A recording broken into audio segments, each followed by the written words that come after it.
नमस्कार. नवज्योत मित्रमंडळ येरवडा याचे अध्यक्ष श्री अमित जाधव व सर्व सहकारी यांच्या विद्यमाने ऑनलाईन गणेशा या उपक्रमांतर्गत आज मला इथे बोलण्याची संधी मिळत आहे. त्याबद्दल मी सर्वांचे आभार व्यक्त करतो. आजचा विषय आपला श्री शिवछत्रपतींचे आरमार. शिवाजी महाराजांनी खूप पराक्रम केले, आपल्याला सर्वांना माहिती आहे. पण आज शिवाजी महाराजांचा पराक्रम आज आपण फक्त बोट ते पोट एवढंच सीमित करून ठेवलेलं आहे. बोट ते पोट याचा अर्थ आज खरं आपण गमतीने का असं म्हणतोय, शिवाजी महाराजांनी शाहिस्तेखानाची बोटं तोडली म्हणून ते बोट, आणि शिवाजी महाराजांनी अफजलखानाचं पोट फाडलं, कोथळा बाहेर काढला म्हणून ते बोट ते पोट एवढं सीमित ठेवलं आहे. म्हणजे काय होतं, शिवाजी महाराज म्हणजे की फक्त घोडा, तलवार, युद्ध एवढंच आपल्या लक्षात येतं. पण त्याही पलीकडे जाऊन शिवाजी महाराजांनी जमिनीच्या बाबतीत, आरमाराच्या बाबतीत, जमीन महसुलाच्या बाबतीत, युद्धांच्या बाबतीत इतकं वेगवेगळ्या प्रकारे काम केलेलं आहे की त्या दृष्टीने खरं विचार केला गेला पाहिजे. शिवाजी महाराजांनी जो राजव्यवहार कोश निर्माण केला, जे पत्रांचे मायने, 80 प्रकारच्या पत्रांचे मायने शिवाजी महाराजांनी काढले, वेगवेगळ्या प्रकारे काम केले शिवाजी महाराजांनी. आज खरं तरुणांनी आणि सगळ्यांनीच फक्त माथी भडकवण्यापेक्षा, फार अगदी जोरजोरात तावाने बोलण्यापेक्षा, फार मी कधी कधी पाहतो की फार मोठे शिवप्रेमी फार असे माईक बीक फार स्टेज बीज हलवून बोलत असतात. काही गरज नाही आहे. हे फार शांत चित्ताने आणि शिवाजी महाराजांच्या व्यूहात्मक दृष्टीनेच विचार करून हे शिवचरित्र आपल्याला लोकांपर्यंत, तळागाळातल्या लोकांपर्यंत आणि जगभर पोचवायचं आहे. तर त्यासाठी खरं आपण प्रयत्न केला पाहिजे आणि त्या दृष्टीने खरं विचार केला पाहिजे. शिवाजी महाराजांच्या या लढाईच्या पराक्रमाच्या व्यतिरिक्त आपण दुसरं काय बोलतच नाही, दुसरं काय अभ्यासच करत नाही.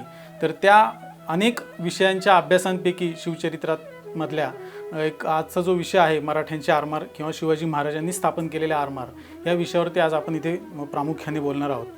आपण सर्वांना ज्ञात आहेच की शिवाजी महाराजांना हे फादर ऑफ इंडियन नेव्ही म्हणजे भारतीय आरमाराचं जनक, संस्थापक असं म्हटलं जातं. तर शिवाजी महाराजांनी येथे नव्याने सागरी ज्या लढाऊ जहाजं होती, त्यापूर्वी हजारो वर्षांपूर्वी देखील, शिवाजी महाराजांच्या पूर्वी देखील जहाजं इथं बांधली जात होती, पण ती लढाऊ वापरातली नव्हती प्रामुख्याने.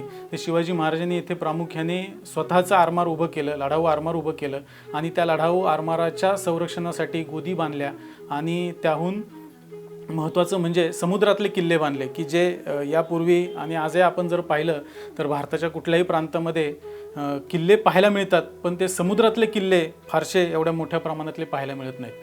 तर त्याही पूर्वी, शिवाजी महाराजांच्याही पूर्वी फार प्राचीन काळापासून आपल्याकडं आरमार होतं, लढाऊ जहाजं देखील होती. तर यामध्ये प्रामुख्याने असं आपल्याला सांगावं लागेल की मौर्यकालीन, शालिवाहन, सातवाहन, आंध्र, पल्लव आणि शेवटचे जे राजे आहेत आपले चोळ राजे, ह्या चोळ राजांनी इथे प्रामुख्याने फार मोठ्या प्रमाणावरती आरमाराची उभारणी केली. चोळ राजे तर स्वतःला त्रिसमुद्रेश्वर असं म्हणून घेत होते, आणि त्रिसमुद्रेश्वर म्हणजे बंगालचा उपसागर, हिंदी महासागर आणि अरबी समुद्र, असे तिन्ही समुद्राचा स्वामी असे हे चोळ राजे होते. तर त्याच्यापैकी जे राजेंद्र चोळ आहेत, तर त्यांची कारकीर्द संपल्यानंतर जवळपास 600 वर्ष येथे आपल्याकडे जे फार मोठे अनिष्ट रूढी परंपरा चालू झाल्या, आणि एक आपली उदासीनता, सिंधुबंदी नावाचा एक प्रकार आपल्याकडे चालू झाला की बाबा सिंधू ओलांडायची नाही, सिंधू सागर जो होता तो सिंधू सागर ओलांडायचा नाही. त्याच्यामुळे झालं असं की आपल्या इथे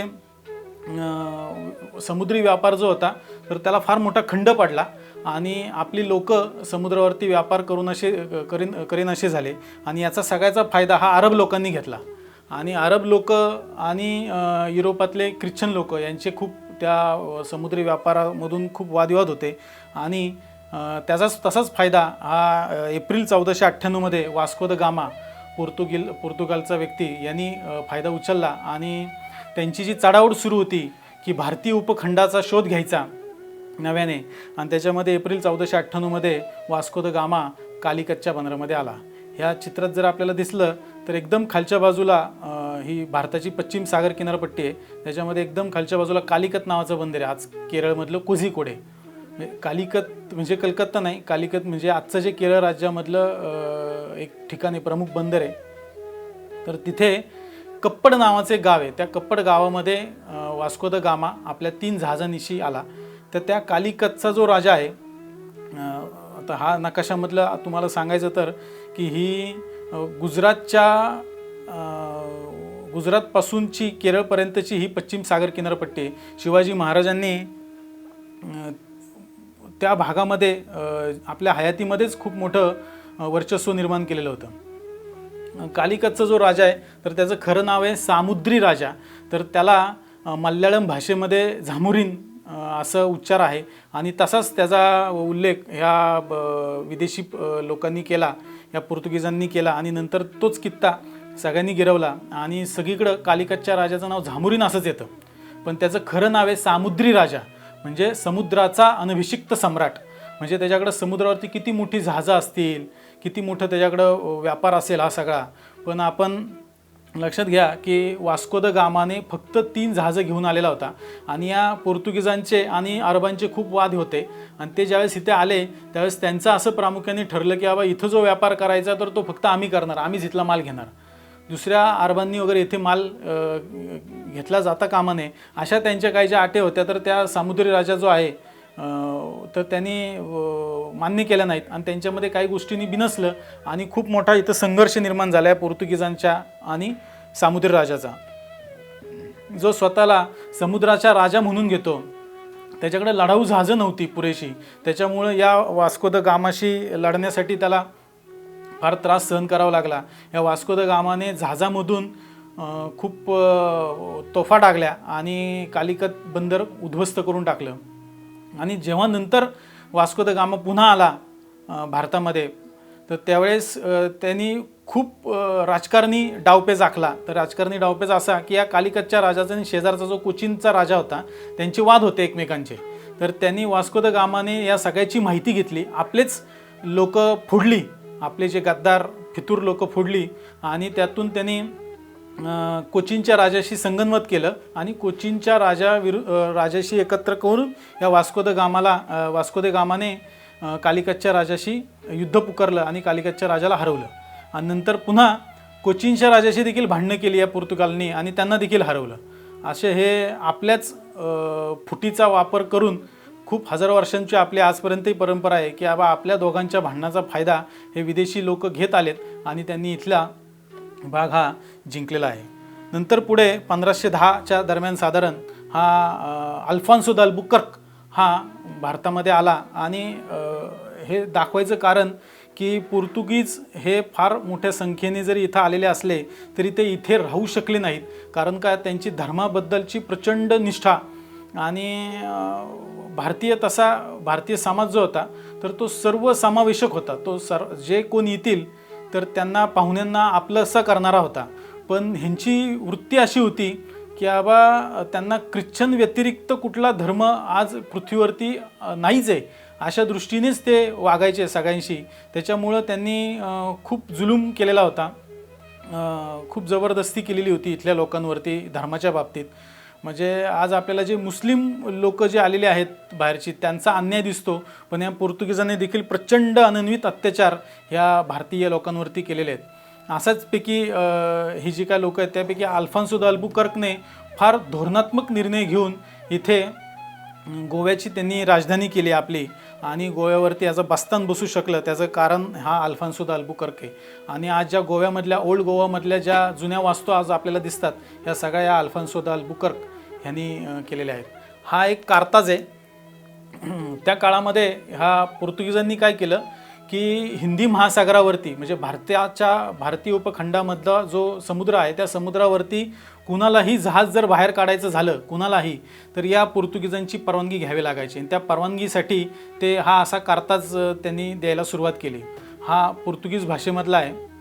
हा कारताज असा आहे की याच्यापूर्वी खूप लोक आपले इथे समुद्री व्यापार करत होते, पण यांनी अशी अटी लादल्या की बाबा त्या जहाजांवरती तुम्हाला शस्त्र ठेवता येणार नाही, तुम्हाला व्यापार करता येईल पण ते आमची परवानगी घेऊनच. आणि आपल्याकडे इथे मुघल, आदिलशाह, कुतुबशाह यांनी त्याचे असंख्य सरदार, खूप मराठी लोकांकडे देखील आरमार होतं स्वतःचं, पण ते फक्त व्यापारासाठीच होतं.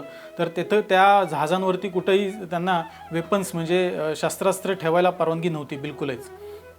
पण ह्या सगळ्या पोर्तुगीज त्यानंतर आलेल्या डच, इंग्रज, फ्रेंच अगदी डेन्मार्कचे तुटपुंजी लोक आली होती, त्यांनी देखील इथे मोठ्या संख्येने आपला व्यापारी दळ उभा केला आणि त्यांना भारतीय लोकांना ज्यांना कुणाला जहाज घेऊन कुठं बाहेर जायचं असेल तर त्यांना कारताज देण्यास सुरुवात केली.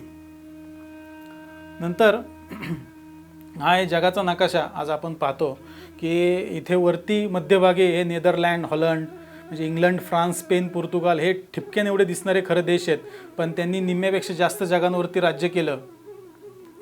हे का ते करू शकले? कारण त्यांची त्यांच्या धर्माबद्दल असलेली निष्ठा, राष्ट्राबद्दल असलेली निष्ठा ही खूप महत्त्वाची आहे. आणि नवनवीन संकल्पना राबवून त्यांनी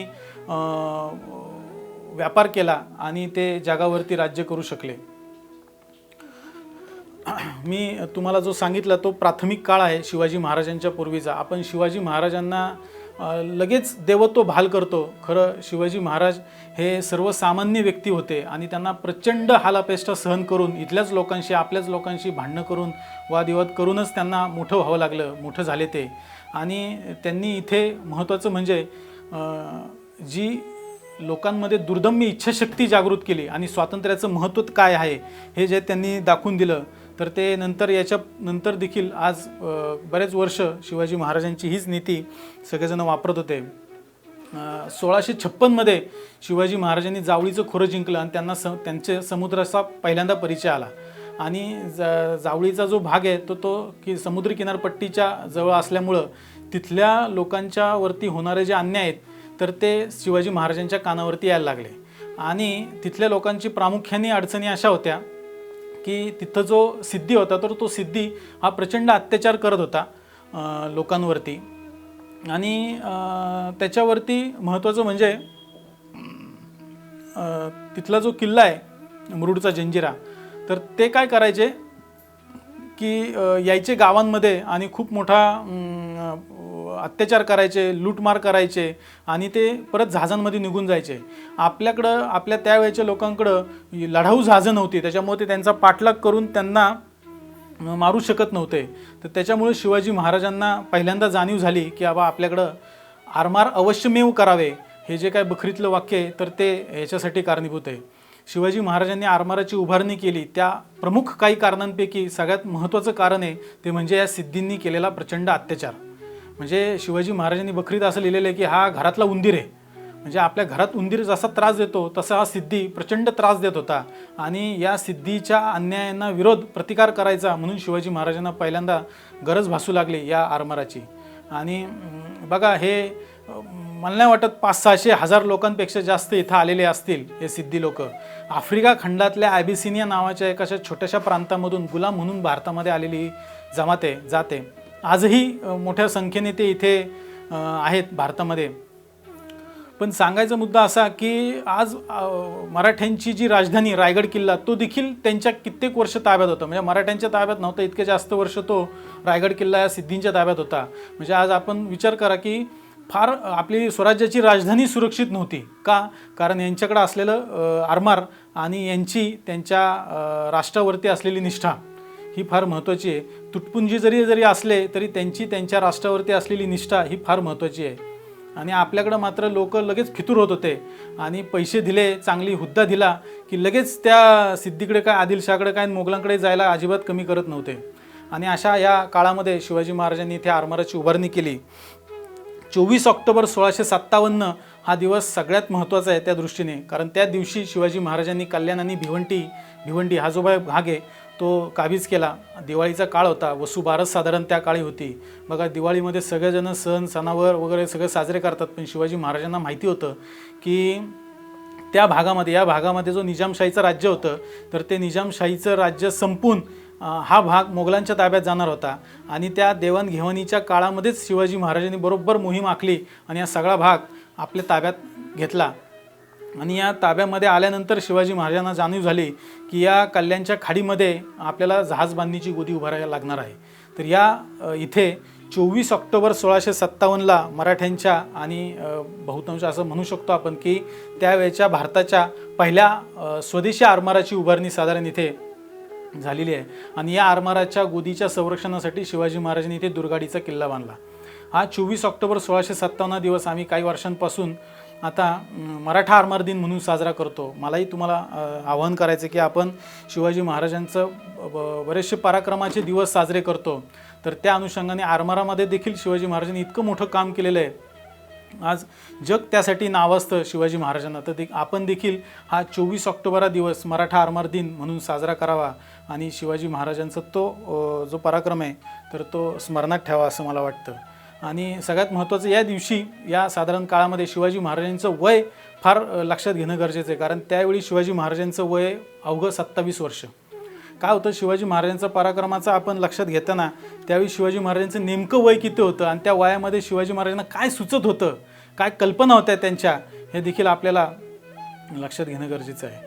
आणि या खाडीमधून शिवाजी महाराजांच्या आणि मराठ्यांच्या नौका या समुद्रामध्ये जात होत्या आणि या प्रत्येक खाडीमुखाशी पोर्तुगीजांचे किल्ले होते आणि शिवाजी महाराजांनी संपूर्ण त्यांच्या हयातभर या पोर्तुगीजांना सांगावं लागायचं की बाबा आमच्या काही नौका या व्यापारानिमित्त जाणार आहेत, तर तुम्ही त्यांच्याकडून परवानगी घेतलेली आहे शिवाजी महाराजांनी. मग जे काढताच मी मगाशी दाखवलं तसं. पण नंतर शिवाजी महाराजांच्या काळामध्ये जे महाराजांनी इथं आरमार उभं केलं, पोर्तुगीजांचा जे कारागीर होता रुई लेंता वेंगश नावाचा, कारण त्यावेळी लढाऊ जहाज बांधणं ही कल्पना आपल्याकडेच नव्हती, तर ती बांधणी वेगळी पूर्णपणे वेगळी होती, तर तसे कारागीर नव्हते. म्हणून पोर्तुगीजांचाच तो कारागीर आणि त्याचा मुलगा आणि 300-400 लोक त्याच्या हाताखाली असलेले असे शिवाजी महाराजांनी तिथे एक 4-5 ठिकाणी हे बंदरांवरती शिवाजी महाराजांनी जहाज बांधणी सुरू केली आणि आपली काही लोकं त्यांच्याकडे दिली, कारण त्यांना माहिती होतं की ही लोकं कधी ना कधी जाणार, तर आपल्या लोकांना त्यांच्याकडून काही शिकता येईल म्हणून ती सगळी लोकं आपली तरबेज केली. आणि नंतर फार मोठं शिवाजी महाराजांनी येथे मराठा आरमारामध्ये खूप मोठं काम केलं. म्हणजे नुसतं शिवाजी महाराजांनी जहाज बांधलेली नाहीत, तर त्याच्या संरक्षणासाठी गोदी उभारली, गोदींच्या संरक्षणासाठी शिवाजी महाराजांनी समुद्रातले किल्ले बांधले. फार अवघड असतं, आपण जमिनीवरचे किल्ले पाहतो, समुद्र खारं पाणी काहीही शिल्लक ठेवत नाही, सगळं गंजून जातं, मोठे मोठे दगड अक्षरशः झिजून जातात. तुम्ही जर काही समुद्री किल्ल्यांवरती गेलात तर खाऱ्या पाण्याने दगड झिजलेले आहेत. असे एवढ्या ठिकाणी शिवाजी महाराजांनी भक्कम तटबंदी उभारली आणि तिथे किल्ले उभारले, समुद्री किल्ले. अगदी शिवाजी महाराजांनी समुद्री व्यापाराला देखील फार मोठं प्रोत्साहन दिलं. अगदी मोखो, कोंगो, इराण यापर्यंत शिवाजी महाराजांची जहाजं ही व्यापारानिमित्त जात होती. नंतर 8 वर्षांमध्ये शिवाजी महाराजांनी जवळपास 100 जहाजं छोटी मोठी उभी केली होती. 3 मोठी जहाजं होती त्याच्यामध्ये. तर या जहाजांची टेस्ट करायची म्हणून शिवाजी महाराजांनी फार मोठी मोहीम काढायची ठरवली होती.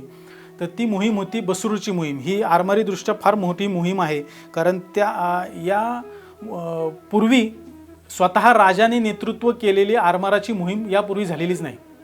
म्हणजे स्वतः राजा बसून जहाजामध्ये बसून कुठं गेलेला आहे अशी घटना फार क्वचित झालेल्या आहेत. कारण आपल्याकडं ज्या काय अनिष्ट परंपरा होत्या, रूढी होत्या, त्यापैकी जी सिंधुबंदी तुम्हाला मी सांगितलं, तर ती सिंधुबंदीमध्ये सिंधू सागर ओलांडायचा नाही आणि जर तुम्ही ओलांडला तर तुम्ही धर्मबहिष्कृत व्हाल. अशा गोष्टी आपल्या इथले लोकमान्य टिळक, स्वामी विवेकानंद यांच्याही वाट्याला आलेल्या आहेत. त्याही पूर्वी शिवाजी महाराजांनी ही सिंधुबंदी ओलांडून जहाजांवरती बसून आपलं फार मोठं सैन्य घेऊन ते 2 राष्ट्रांच्या पलीकडे असलेल्या एका राष्ट्रावरती बसरूरवरती शिवाजी महाराजांनी आक्रमण केलेलं आहे. शिवाजी महाराजांचे इतरही बरेचसे ज्या मोहिमा आहेत त्या आपल्या लक्षात येतात, पण बसरूरच्या मोहिमेवरती फारसं तसं काम झालेलं नाही, हे खरं दुर्दैवाने सांगावं लागेल. आणि 8 फेब्रुवारी 1665ला शिवाजी महाराजांनी ही मोहीम केली. 3 मोठी जहाजं आणि 70-80 साधारण छोटी मोठी जहाजं अशी घेऊन शिवाजी महाराजांनी मोहीम केली.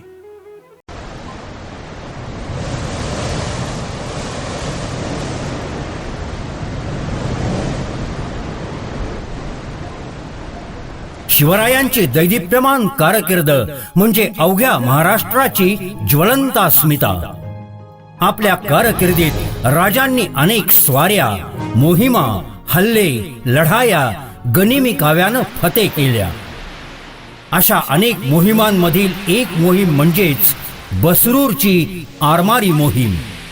अखंड भारतात स्वतः एखाद्या राजानं नेतृत्व करून यशस्वी केलेली ही पहिलीच आरमारी मोहीम. यापूर्वी आजपर्यंत अशी मोहीम झाल्याचं ऐकिवात नाही. म्हणूनच या मोहिमेचं महत्त्व खूप मोठं आहे आणि या मोहिमेला या वर्षी 350 वर्ष पूर्ण झाली आहे. श्री अंबिका माता भजनी मंडळ शुक्रवार पेठ पुणे यंदाच्या वर्षी सादर करीत आहे मोहीम बसरूरची.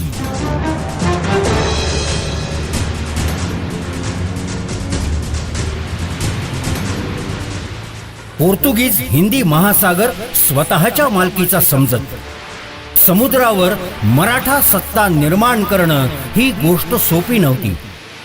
आरमाराची उभारणी म्हणजे केवळ जहाज बांधणी करून महाराज थांबले नाही, तर त्यांनी त्याला शास्त्रीय ज्ञानाची जोड दिली. धार्मिक चालीरीती झुगारून देऊन आरमार सांभाळणाऱ्या आपल्या मावळ्यांना लढण्याची नवी उमेद दिली. पूर्वी समुद्रावर संचार करणाऱ्या जहाजांना पोर्तुगीज, इंग्रज यांचे परवाने घ्यावे लागायचे. पण मराठ्यांच्या सामुद्री दहशतीमुळे ही परिस्थिती बदलली. आता पोर्तुगीज इंग्रजांसह सर्व व्यापाऱ्यांना मराठा आरमाराकडून परवानापत्र म्हणजेच कार्ताज विकत घेण्याची सक्ती करण्यात आली. जे युरोपियन हिंदी महासागराला स्वतःच्या मालकीचं समजायचे त्यांनाच मराठी आरमारानं धडा शिकवला.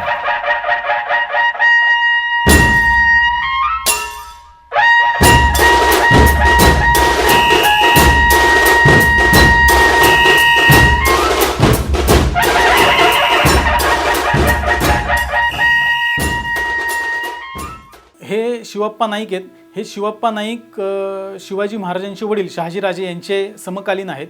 हे त्या बसरूरचे राजे होते. हे गेल्यानंतर ह्यांनी देखील फार मोठा पराक्रम केलेला होता.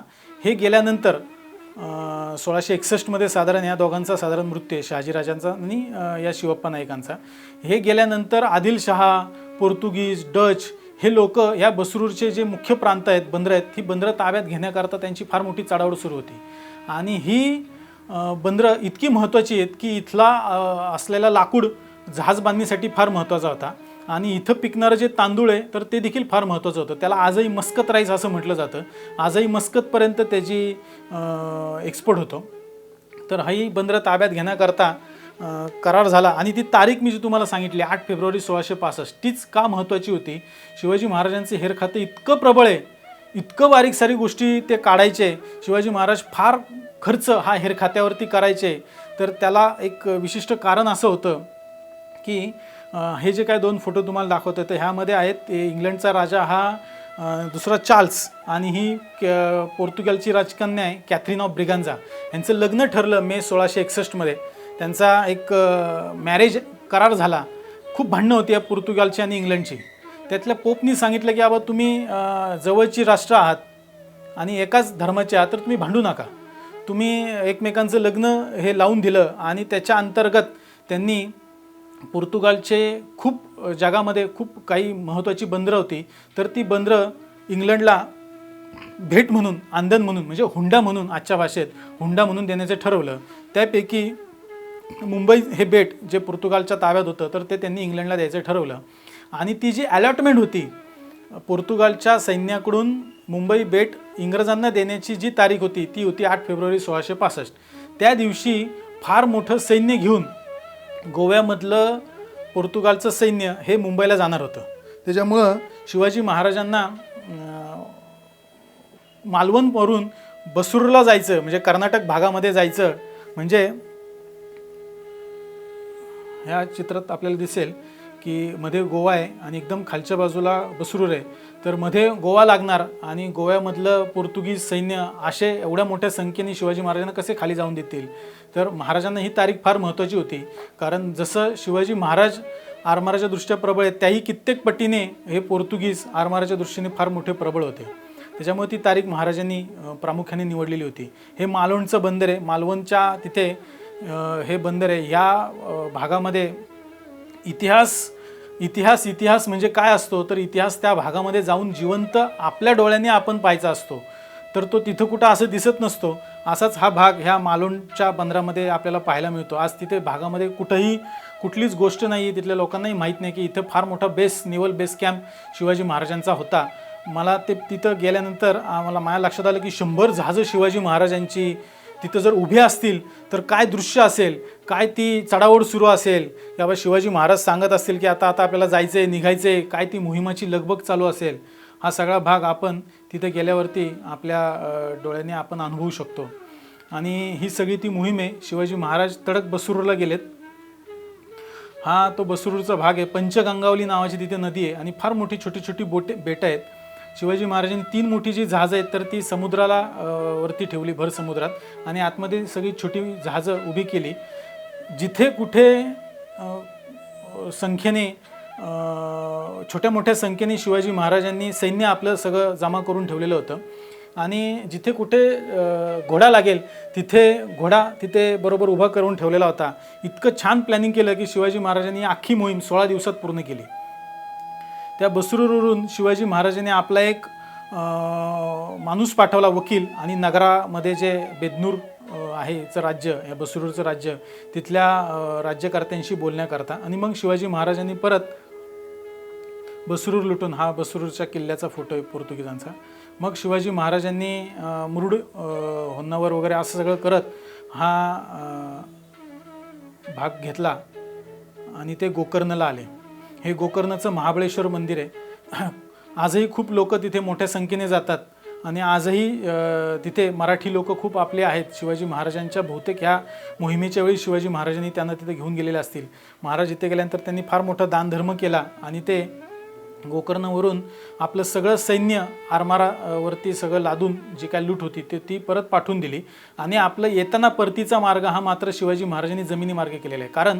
कारण त्यांना माहिती होतं की येताना काही गोव्यामधल्या हेरांनी शिवाजी महाराज फार मोठं सैन्य घेऊन खाली गेलेलं आहे, तर तो येताना परत आपल्यावर आक्रमण करू शकतो की काय, या शंकेने फार मोठी सेना वरती जर हल्ला झाला तर तो व्यूहात्मक दृष्टीने चुकीचं होईल. म्हणून शिवाजी महाराजांनी काय केलं होतं की आपला परतीचा जो मार्ग आहे, रिस्क नको म्हणून शिवाजी महाराजांनी परतीचा मार्ग हा जमिनी मार्गे केला आणि आपलं सैन्य आणि इतर जे काय आरमार आहे तर ते परत पाठवून दिलं होतं.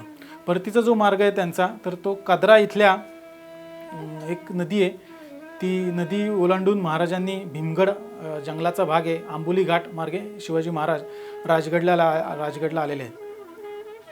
हा तो सगळा जंगलाचा भाग आहे. शिवाजी महाराजांना आपण श्रेष्ठत्व देताना प्रत्येक वेळी चित्रांमध्ये पाहतो आपण की कायम ते घोड्यावर दाखवलेले आहेत आणि पालखीत दाखवलेले आहेत. मला सांगा, ह्या जंगलावरती चालणं मुश्किल आहे, तर ते घोडे आणि पालखी काय जाणार आहेत? तर कित्येक मार्ग हा शिवाजी महाराजांनी पायीच मावळ्यांच्या सोबतच केलेला आहे. मग तिथे सदाशिवगड नावाचा किल्ला आहे. ही मोहीम पूर्ण झाल्यानंतर शिवाजी महाराजांनी जवळपास 2 वेळा त्या भागामध्ये आलेले आहेत शिवाजी महाराज. आणि आजही तिथे सदाशिवगडमध्ये खूप मराठी लोक आपली तिथे राहत आहेत. 1673 देखील शिवाजी महाराज आले इथे आणि हा भाग त्यांनी जिंकलेला आहे. ह्या सदाशिवगडच्याच मालवणच्याच या कारवारच्याच या भागामध्ये भर समुद्रामध्ये शिवाजी महाराजांच्या मराठ्यांच्या ताब्यामध्ये 3 किल्ले होते समुद्रातले. त्यातला एकदम पलीकडचा दिसतोय तो एक किल्ला आहे देवगड नावाचा. मधला जो किल्ला आहे तो मदलिंगगड आणि अलीकडचा जो आहे उजव्या हाताचा तो एक किल्ला आहे शिवाजी महाराजांचा कुर्मगड. आणि हा होन्नावरच्या इथला बसवराज दुर्ग नावाचा किल्ला आहे. हा देखील फार मोठा किल्ला आहे. शिवाजी महाराजांच्या नंतर म्हणजे मराठ्यांच्या काळामध्ये हा फार मोठा किल्ला होता. जसं शिवाजी महाराजांनी येथे फार मोठी समुद्रातले डोंगरावरचे किल्ले बांधले जवळपास, तर त्याप्रमाणे शिवाजी महाराजांनी समुद्रात देखील फार मोठी एक फळी उभी केली. तर हा त्यापैकी एक शिवाजी महाराजांच्या मृत्यूच्या अगोदर एक वर्षभर साधारण 1679च्या दरम्यान हा किल्ला शिवाजी महाराजांनी बांधायला घेतला. खांदेरीचा किल्ला मुंबईच्या जवळ होता. आणि हा खांदेरीचा किल्ला बांधत असताना शिवाजी महाराजांची, मराठ्यांची आणि मुंबईच्या इंग्रजांची नाविक युद्ध झालं. या नाविक युद्धामध्ये मुंबईच्या इंग्रजांच्या त्या गव्हर्नरनी आपलं एक पत्र पाठवलं की बाबा, असं सांगितलं त्यांनी की बाबा आमच्याकडे जर एक लढाऊ जहाज जर तुम्ही दिलं, एक गलबत, तर शिवाजीच्या आरमाराचा आम्ही धुवा उडून टाकू. असं सांगणारा गव्हर्नर ह्या खांदेरीच्या लढाईमध्ये नंतर तो हरलाय. आणि त्यांनी असं नंतर जे पत्र पाठवले आहेत तर त्या पत्रामध्ये असं म्हणतो की बाबा शिवाजी महाराज बरं झाले सह्याद्रीवर जन्मला, त्याचा जर कोकण किनारपट्टीवरती जर त्याचा जन्म झाला असता समुद्र किनारपट्टीवरती, तर आमचं काय इथं खरं नव्हतं. शिवाजीला चेटूक येतं, तो उडू शकतो, तो कुठूनही अवतीर्ण होऊ शकतो, ह्या इंग्रजांचे उल्लेख आहेत. तर ते हे सगळे ह्या खांदेरीच्या या लढाईमध्ये पराभूत झाल्यानंतरचेच आहेत. हा खांदेरीची लढाई इतकी महत्त्वाची का आहे? कारण जंजिरा जो आहे सिद्धीला हे इंग्रज मदत करायचे, म्हणून बखरीमध्येच असं वाक्य आहे की खांदेरीचा हा किल्ला बांधून आपण पाचर रोवतोय. म्हणजे मध्ये या दोन शत्रूंमध्ये शिवाजी महाराजांनी इंग्रज ह्या सिद्धीला मदत करू नये म्हणून शिवाजी महाराजांनी इथे खांदेरीचा किल्ला बांधला. आणि या खांदेरीचा किल्ला बांधत असताना थळला आपला एक समुद्र किनारपट्टीवरती आपली जी किनारपट्टीवरून सगळं दळणवळणाची साधनं दिली जायची, पण त्या मधल्या पट्ट्यामध्ये इंग्रजांनी फार मोठं सैन्य उभं करून ठेवलेलं होतं आणि ते दळणवळणाची साधनं त्यांची मिळू नयेत म्हणून ते प्रयत्न करायचे. पण आपली छोटी जी नौका आहे त्या छोट्या नौक्यांनी आपली लोक घेऊन जायचे सगळं सामान. आणि आदल्या रात्री इंग्रज बघायचे तर थळच्या किनारपट्टीवरती मराठी असायचे, दुसऱ्या दिवशी पहाटे बघायचे तर ते किल्ल्यावरती सगळं सामान घेऊन पोचलेले पण असायचे. त्याच्यामुळं जो शिवाजी महाराजांचा उल्लेख येतो की बाबा ह्यांना पंख आहेत की काय, हे कसे काय तिकडे गेले, हे सगळे उल्लेख ह्या शिवाजी महाराजांच्या छोट्या.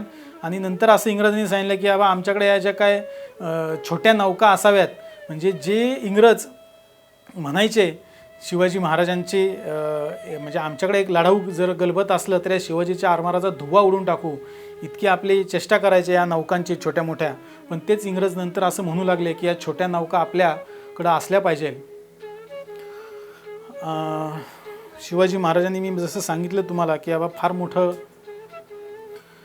जमिनीवरती फार मोठं काम केलं. म्हणजे इथं महाराष्ट्रापासून ते अगदी तामिळनाडूच्या जिंजीपर्यंत शिवाजी महाराजांनी फार मोठं एक राज्य उभं केलं आणि जवळपास 365-360 वगैरे किल्ले शिवाजी महाराजांनी इथे उभे केले. तर बहुसंख्य प्रमाणामध्ये शिवाजी महाराजांनी समुद्री किल्ले देखील उभे केले. मी तुम्हाला मागाशी सांगितलं की बाबा समुद्रावरती किल्ले बांधणं किती अवघड असतं तसं त्या दृष्टीने. तर हा अलिबागचा किल्ला शिवाजी महाराजांनी जायच्या अगोदर म्हणजे 1679च्या दरम्यान हा साधारण किल्ल्याची निर्मिती झाली. हा पद्मदुर्ग जंजिरा जिंकणं अवघड जात होतं म्हणून त्या जंजिराच्या उरावरती दुसरा जंजिरा वसवला शिवाजी महाराजांनी, हा तो पद्मदुर्ग. हा शिवाजी महाराजांचा खूप आवडीचा किल्ला म्हणजे सिंधुदुर्ग 48 एकरामध्ये वसलेला. शिवाजी महाराजांनी सुरत लुटीमधून जे पैसे मिळाले त्यांना 1 कोटीहून जवळपास तेवढे 1 कोटीहून खर्च करून शिवाजी महाराजांनी हा अजस्त्र असा मोठा सिंधुदुर्ग किल्ला उभा केला. आणि हा सुवर्णदुर्ग आणि हा विजयदुर्ग अशी फार मोठी रांगच शिवाजी महाराजांनी येथे मोठी उभी केली. आणि आरमाराला त्यांनी खरं शास्त्रीय ज्ञानाची जोड दिली की इथे वापरणारी शस्त्र वेगळी आहेत. जी तलवारी आपण इथे वापरल्या जायच्या तर त्या समुद्रावरचे सगळे शस्त्रच पूर्णपणे वेगळी आहेत. मी तुम्हाला सांगितलं की पूर्वी अंग्रेजांच्या काळामध्ये 53 प्रकारच्या जहाजांची साधारण उल्लेख मिळतात आपल्याला. इतकी विशिष्ट वैशिष्ट्यपूर्ण जहाजांची निर्मिती या मराठ्यांच्या काळामध्ये होत होती. या विजयदुर्गाच्या इथेच एक गोदी आंग्रेकालीन एक गोदी आपल्याला पाहायला मिळते. तर त्या गोदीतून आपल्याला असं लक्षात येते की बाबा किती प्रगत तंत्रज्ञान त्यावेळी शिवाजी महाराजांच्या काळामध्ये आपण विशिष्ट प्रकारे वापरलं जात होतं. आणि शिवाजी महाराजांनी जसं लढायांचं आपण त्यांचं गुण पाहतो लक्षात घेतो त्याच पद्धतीने मला असं वाटतं की शिवाजी महाराजांचा आरमार हे देखील फार महत्त्वाचं आहे.